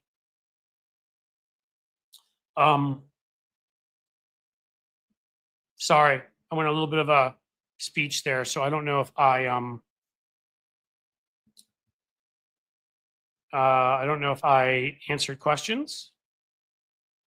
Do you guys have stuff, questions, comments, more criticisms? And I mean that seriously. Face it, Cliff, you're a Nepo baby. I don't know if you're joking or I don't know if you're serious, but okay, if you're serious, then I'm a Nepo baby. You can look at it that way. I've told you what I think I am. I've told you that I think I'm very lucky. And that I have done my best to choose to give back, and was served on the Innocence Project board here for 8 years, where we freed a number of prisoners and whatever. I don't have to go into my resume. You can choose to judge me as you will. I've done my best to give back and whatever, and I also know I was lucky enough to grow up in circumstances. The only reason why I would disagree with Nepo baby is I look at Nepo baby as you were able to go into your parents' business because they had a spot for you. Your dad was a politician, you had name recognition, there was a seat sitting there for you, like your name was Bush or Kennedy, or you were in Hollywood, your kid was an actor, you're a famous actor, you're able to get them hired in the set. I didn't have anything like that. What I had is I had to go out and the businesses I had to create on my own. I had to go out and think up stuff to do. Nobody in my family had worked in, I'm aware of, had worked in politics. They were strongly believed in political issues, and that kind of thing, volunteered, but they hadn't. So I don't know. But again, if you want to view me that way, that's cool. I'm not offended. I view myself as a lucky member of the middle to upper middle class in America. And during a time where actually that meant a lot more, because, when being born in the 70s before Reagan came in, this country valued the middle class more. My parents were able to do more with their money.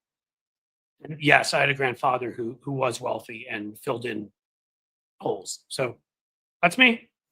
It is what it is. I don't apologize for it, nor do I brag about it. Just like anything else about me. Nepo adjacent? Yeah, that may work, Jason. I like that. I don't hate you. Well, thank you. Listen, I don't hate Nepo babies. FDR was a Nepo baby, okay? Maybe not completely, because, Teddy Roosevelt was a distant relative. And he said, I welcome, the rich corporate folks, I welcome their hatred. Again, if you're wealthy and you do something for people, do you know why the right has so tried to spend their time demonizing George Soros and played to the wealthy Jewish stereotype, foreigner, all that stuff and everything to stop him? Because he believes in open societies. He's fought his whole life against both fascism and communism, any totalitarian society. He wants there to be open and free press that actually tells the truth. He wants there to be open and free schools, public schools. He wants there to be not be lifetime jail sentences for drug use. He helped fund some of the things that lessened some of the drug penalties around here when I worked with the Innocence Project. He's done good things with his money, so they hate him. So again, I do what I can. And again, seriously, I'm not just saying it. If you want to judge me on that and still think I am what I am, then I am what I am. I will not. I will proudly charge forward and do what I can do. And yes, Naomi, it's a matter of degrees. I actually didn't say that I just didn't think Nepo baby was the right term. I think there's a term for it, right? What I am, which was born into a middle to upper middle class family. There's got to be a term. Maybe just born lucky, is what it is. Because there's definitely a term. I was born very lucky. The only reason I said with the Nepo thing is only just because I didn't have a job waiting or whatever. But I've got a dickish sense of humor, like I'm kind of, I've been a schmuck at times when I was younger. Like that's the reason why I understood how well Trump was going to appeal to young men, because young men are insecure by nature. When you sort of reach your teens and your stupid, hormones are telling you one thing and telling you to not be respectful of the opposite sex or same sex, if that's who you're attracted to or whatever, and kick in and you say things you regret. I regret a lot of things I said back then. And it's probably healthier now because I think the lessons that are taught are better in schools. But I'm not far from an angel. I would never portray myself that way. I think we I know she's joking, Starling, and she said that now, but I still feel a need, I guess, because I kind of feel like we're a community here, right? Like, I want us to all understand each other. I want us to all be able to speak honestly with each other. Like, I don't just say community because like it's a word. I hope that we're all people that are, in touch and whatever. So if you're joking, you're joking. But like, I think the reason I took it seriously is because I know how lucky I was. I really do. And I wish everybody, like my heart, to say what they would say about us bleeding heart liberals, my heart bleeds for, 30% of kids not having enough food to eat. That's a sickness of a society. Should never happen in any society, never. And it actually really upsets me. You went to UPenn, Sylvain Coiffon, Sylvain, when Jank of TYT did. I did. Maybe I'll challenge him to a Penn debate. I only did my minor in Wharton because clearly Jank's smarter than me. No, it's funny because Trump and the ones who really want to be like prestigious like to say that they went to Wharton because that's more prestigious than Penn. As you can tell, prestige is really important to me. So I did my minor in Wharton, but I was actually in the College of Arts and Sciences. But you know what? I will. I'm coming back. You guys gear up for it on Tuesday. I want to gather the stuff first to make my case. I don't want it to be off the top of my head because I'm angry about the stupid things he said. I'm angry about the direction he's taken that community. It went far enough to the stupid left with Bernie Sanders. And I don't care. I'll say that now. Bernie Sanders had a lot of the right policies, is a flawed, angry human being who kept running well past when he knew he couldn't win anymore and repeating the same slogans the right was repeating about Hillary being corrupt, helped the right win. He knew Russia was backing his campaign. He was okay with that. Just like the CIA told Trump, they told him. And a lot of those folks went to Jill Stein. And to me, it's the character of the people you surround yourself with. At some point, I'd also, as a lot of you probably know, I was on Sam Cedar's show for a number of years. And actually, Sam, I think, is an honest, genuine guy. Really do, in a way that I don't believe Cenk is. I think Cenk cares a lot about his image, cares a lot about that TYT is the biggest and the best, and was into all of that kind of crap. I think Sam's just somebody who believes in stuff. I think he was mistaken. And, we had a debate at one point, and at some point I'll reach out and see if I can get him back on here, or I'll go on his show, because I'd like to discuss it 9 years later, because the debate was essentially over the fact that a lot of his audience got angry at me because I platformed David Frum. Well, what's David Frum done in the past 8 years? He's still with us. He voted for Hillary. He voted for Biden. He voted for Biden twice. He's written articles that have been vastly critical, of the right and of Trump. Stood up against Trumpism, spoke out against it. I'm actually, people make mistakes. He was wrong to and I told him when he came on my show about Iraq. He was wrong to push for Iraq. He was wrong to be in favor of that. I thought that was a tragedy, one from which we've suffered gravely. But again, don't platform him. I was telling Sam at the time, like, you're platforming Glenn Greenwald. Guess who else?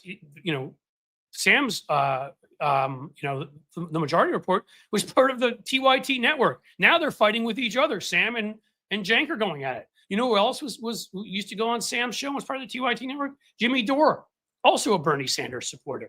Glenn Greenwald was a Bernie Sanders supporter. Cenk Uygur, Tina Turner, who referred to having to vote for Joe Biden as having to eat a bowl of, let's say it rhymes with spit. And then she runs for the Democratic nomination. By the way, she's gotten her butt kicked in every race she's ever run here. And we're trying to hide behind, like, I'm starting a progressive version of Mercury Public Affairs. Guys, it's like one of the biggest like lobbying firms for anybody in DC, right? Mercury worked for Paul Manafort. They worked for the Chinese government. Tina Turner went and collected money from them, but claimed that she, what was holier than thou about her, she's to the left. Yeah, okay. What a hypocrite. And anytime she's running an election, she's getting her butt kicked because she stinks at running elections. She's happy to collect Mercury's money, but then she criticizes everybody else from the left. Tulsi Gabbard, huge, by the way, Bernie Sanders supporter. So yeah, David Sirota.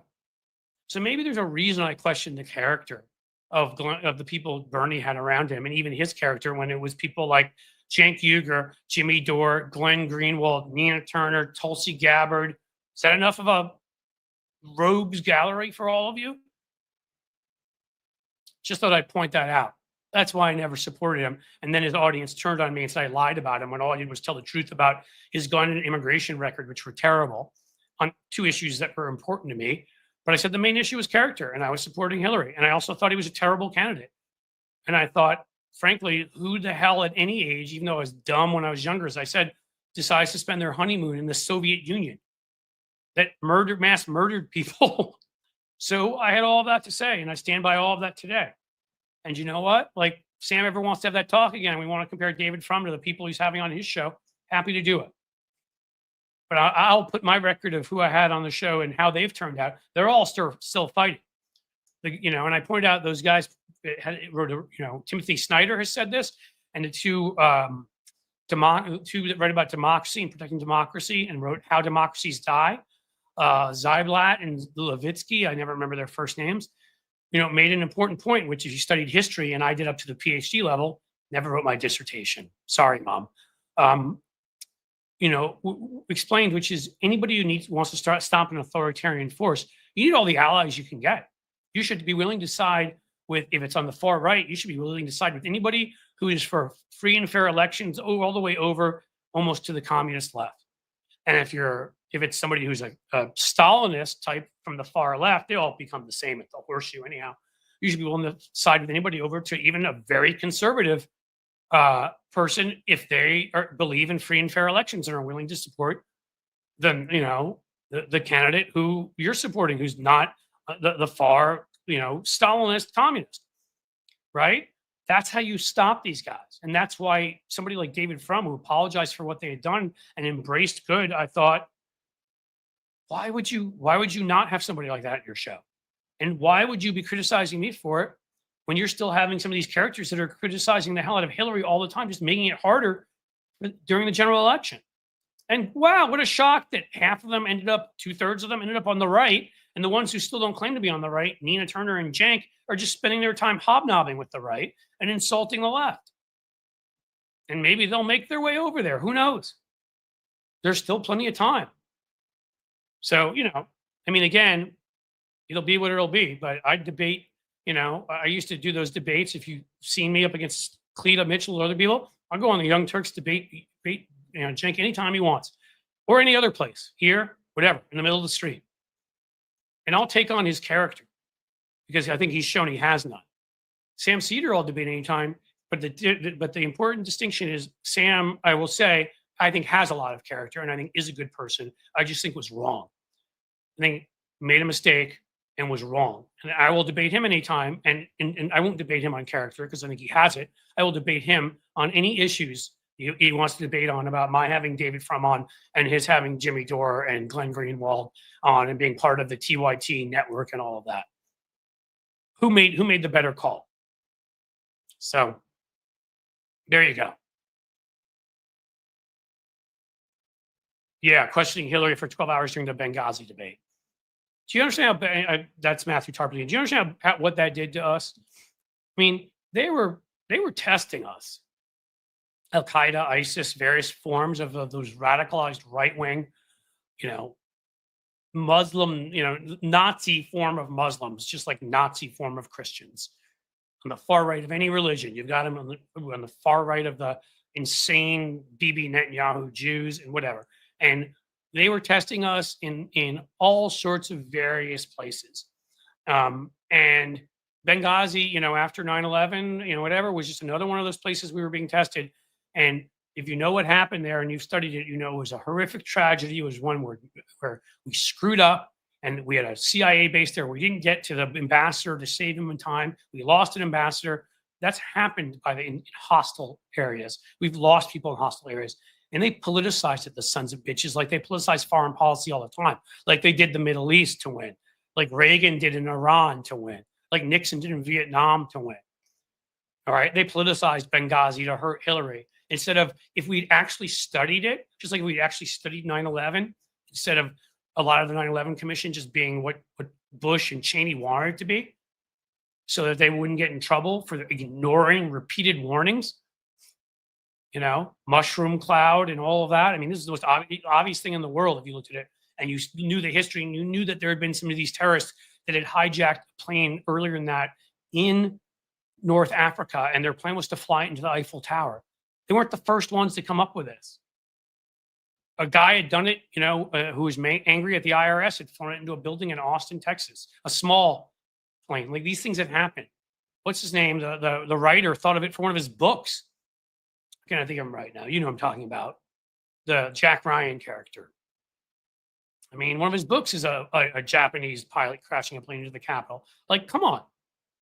You knew these things could happen. You just tried to lie and, you know, and retcon it all. And so again, the Benghazi thing for Hillary was all just about her. And the tragedy of all that is not just that they've used these things to elect right-wingers who are clowns, who are performers, who have no business being in office, who every time they come in harm our country, so that we, as I think Fugelsang said, he was on here, John, who's similar in age to me, said, my entire life has been about Republicans coming in office, screwing everything up, destroying things, and Democrats and having to come in and spend their entire term, instead of doing what they want to do, cleaning up the Republican mess, maybe adding a good policy or two here or there. Yeah. But that's a mess. But also, you learn from foreign policy tragedies.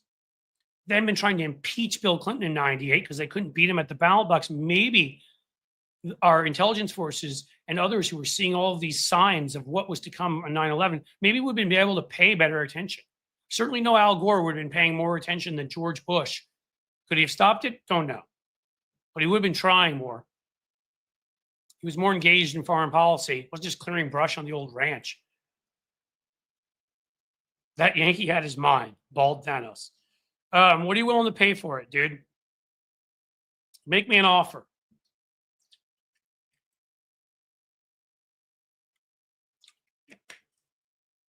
All right. What else we got? All right. So let me be clear with everybody one more time. So, you know, these things ain't stopping. Regular videos, there's a schedule that I'll be putting out, but I've got a regular, you know, there are 4 mornings where the kind folks at Daily Coast put up our videos because they like them in their pundit roundup. It's 7 a.m. way too early. And Crooks and Liars posts them. So those 4 days a week, I have, sometimes they come from this show. Sometimes they're things I create my own, but 8-minute videos, 5 to 8-minute videos for you all. The other 3 days, they're probably going to be at 1 o'clock of the 3 days of the week. So you'll get this schedule, so you'll know when the content comes. Tuesday, Wednesday, Thursday, you're going to always get these. These are going to be rebroadcast, probably somewhere around 6 o'clock at night, and the next morning at 9 a.m. And there'll be a short somewhere around 10 or 11. I haven't figured that out yet. So, I mean, numerous pieces of content and replays. And then the only days where it'll be new content that's not new, live streams, plus it'll be all videos and replays will be Friday, Saturday, Sunday, Monday, the days I don't do these. You'll get other replays of this stuff. I will cut out the interviews separately and give those to you as videos. The rants will be cut out and given separately, and then I'll create other content on my own. That's pretty much how we're going to do it. And then, you'll see on the basic, there's lower levels if you need it, but in the basic $5 a month level at Patreon and at YouTube, if you're a YouTube member, you're going to get two extra videos from me a week. And there's some other things. Now, there are some things that, I can curse. I can tell certain stories I can't tell on YouTube, on Patreon. So you're going to get more stuff at Patreon. And again, I've told you my feelings. That's a community. I don't have to worry about them shutting us down. So I love you all who are members at YouTube. please stay there. If it's that or nothing, absolutely stay there. And you'll see how it's going to change, because you'll get a letter, the same post that everybody who are Patreon members should be getting today, that you'll see today, that's been sent to you. You'll be getting something about how YouTube will be changing. It'll be a little bit different tomorrow. But I will make offers to coax as many of you as I can to go from YouTube over to Patreon, little discounts, other stuff. You're also, just for the same amount of money, going to get more stuff there, because I can give you more stuff there. Because again, we want an alternative. And then we start with the Substack, the written word. I haven't written a column for a while. I used to write one for the Daily Beast. I used to write one for the Guardian. I used to have a syndicated column in newspapers around the country. I miss it. Substack is another thing where you can collect people's emails. I can have a direct relationship with all of you, where there's a area where you can go back and forth with each other. So even though Patreon will be the main back and forth area, but you'll have it there, but I'll get your emails and we'll be in touch, and you'll get more good content there. So, Mr. WW, email, who reads your email? Well, I gotta be honest with you, a lot of people, or I wouldn't be sitting here, because the business that pays the bills is the email fundraising business for liberal causes and Democratic candidates. And I can tell you, as somebody who's got a very large email list, there are a lot of people who are opening that and are donating to good causes. So I guess not everybody reads their emails, but a hell of a lot of people do. Thank you, Jim Williams. Oop, I missed it. Sorry. Thank you for that. And Scarlett, even for just putting that up there. I missed the one I wanted to put up, that Jim put up. And I'll tell you, in the future, Jim, I don't know why I'm having trouble. I need to reach out to you with the email, and I'll explain sort of the newer priorities, how things are changing for a bit. But from now on, we'll share I would like you to share the Patreon and the YouTube separately. The YouTube will be for me encouraging you to go subscribe, because if that grows, that is still going to be the place where all my videos are going to be housed and where I'm going to post them first. And because it is the only real platform where you can be monetized and do that. And I'm going to put up content on the my wall, try to make a habit of doing that every 2 hours. I've gotten better. I'm putting up stuff every day, but it's probably more like, at this point, on average every 4 hours. That will change. So I want you to please subscribe, go over, do that. But for any new members, I'm going to try to encourage you to join at Patreon. You just will get more stuff, and we just will have a more interactive relationship. It is the better place to be. And I know everybody just paid. So if you do want to switch from YouTube over to Patreon, you have already paid. So the first month, you're not going to get hit with anything. What else? Oh my God, you just broke my heart. I don't have the bank for membership, but I love you and watch faithfully now. I have the Journey song stuck in my head. Well, Starlene, here's the thing. As I've said before, what I'm going to work on is we'll put together a fund that if our members are willing to, who are in better shape financially, are willing to meet me halfway, I'll provide half of it, and you guys together as a group provide the other half. And maybe we'll be able to put in a fund together so that we can help people that's one thing, that want to get to the basic $5 level. The basic $3 level, you won't have the videos and posts of mine, but you will be able to interact with everybody else. So you still will get something very good out of that. And at the $0 level, you still can join. You will be a member. But the way we'll do it is you'll have access. I think the way I decided it was, you'll have, instead of the 8 videos a month, I'll get you, to the $5 folks, I'll get you 1 video a month, or two videos a month. Yeah, that's what it was. It's 2 videos a month. And instead of the posts, like at least 4 days a week, 5 days a week, something like that, you'll get 1 post a week. You'll still get something for the $0 level, and we'll be a member. It's just, I have to give more to the folks who are allowing me to afford to do all of this. And as I told you, I'll give you this again. And I hope, I'm going to trust you guys to be honest. Because this is only for the basic $5 level. We're going to do this. Above that, where you get the really huge perks, that's going to be something people are going to have to do. But cs@blueampaction.com, because I gave you Cliff at blueampaction.com before. I'm sorry, I'm dumb. I make those mistakes sometimes. That is an email for anybody who cannot afford at least the $3 one, so you can see all the interactive posts. So and the $5 one where you can $3 one you can see some of them, $5 you can see all of them. As I said, 5 is the basic membership level, but $3 you can get most of them, or a lot of them. I shouldn't say most. Okay, I got to look at it. I'm sorry, but that's what we're looking at. So even you can join if you can afford $3 a month, then you will get, I believe, you'll get like some number of videos and posts that's in between, like what we're giving to the people who are 0 and what we're giving to the people who are for five. But you'll be able to interact with everybody else on there for 3, which is a pretty good gig. You'll be a key part of the community. So so that's what that's where you'll be. So at least well, you'll always be here no matter what, certainly. But again, for 0, you can be there and still have some of the other stuff. And hopefully we can get you to, if you can't afford anything, I'll ask people if they can even put $1 in a month to do it, or $1.50 or $2. But if they can't, then we'll try to get you up to, at the very least, the $3 level with a little bit of a community fund. And as I said, I will put half of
Am I back?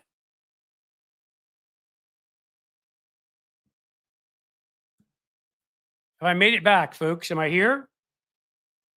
I'm on my hotspot because the internet went down the building. This one was not on me, although it seems like something has to happen every time. We've had like massive snow here, as you probably know. So the snow has look at that. You figured that, Jim. Yeah, Jim's smart. See, guys, I can even figure out problems sometimes. I'm pretty proud of myself for this one. The way, Donald Trump is proud of himself when he goes wee wee in the toilet. No, I mean, seriously, I have to put it that way because it's pretty sad that I'm back on Twitch too. Good. Yeah. Hey, Aaron Duran, if you're on Twitch, like I need to up my Twitch crowd too. So any of you guys who've thought at all about subscribing on Twitch, or if you're or joining Twitch, not that I want you to not be subscribed on YouTube, but please do that. We're close to making the numbers there so that we can monetize Twitch, and that would be pretty cool and really helpful. But I don't think there was that much left to say. And is there? I think because we're almost at the point where we're done here. So I think, if I'm going on my I'm on my hotspot here, it may just end up crushing me. So in any case, thank you for being here. Thank you for being awesome. Thank you for putting up with the stupid hotspot thing here. And I will be back on Tuesday. Have a great long weekend. And, the sun sets slowly in the west. I bid you a fond farewell, guys.